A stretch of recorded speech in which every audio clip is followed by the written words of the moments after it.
What do cars, smartphones, and Hello Barbie have in common? Software. Commonly called code, they all rely on code to function.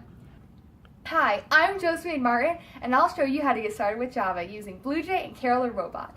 BlueJ is a Java development environment, and Karel is a robot simulator. Together, these provide great introductions to Java by allowing you to learn complex topics in a fun, creative way. You can follow along using the video notes below.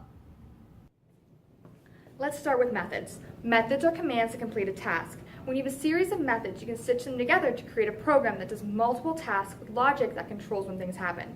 Karel the Robot starts with 4 basic built-in methods to help beginners get started. These basic methods allow Karel to move around, turn, pick up, and put down beepers.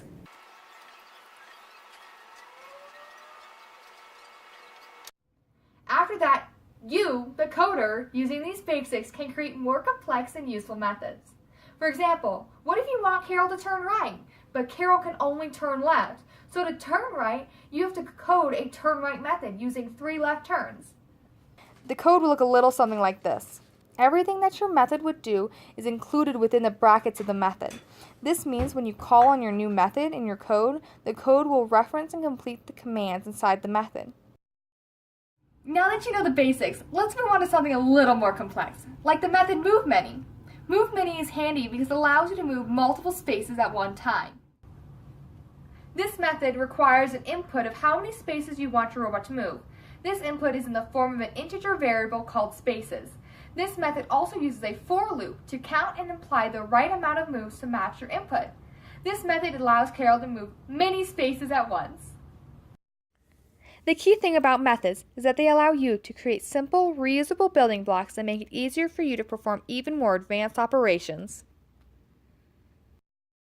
Now, one thing to understand is that this is only one of many ways to code these methods. What makes coding so amazing is that there are so many different ways to solve the same problem. Like art, writing code is a creative process with lots of opportunities for self-expression. With this basic knowledge of methods, you now have the power to go forward and create any kind of program, to solve any problem and complete any task you dream up. A crafty coder can keep building more and more complex methods so Karel can do big things. For example, set destination Mars and engage thrusters.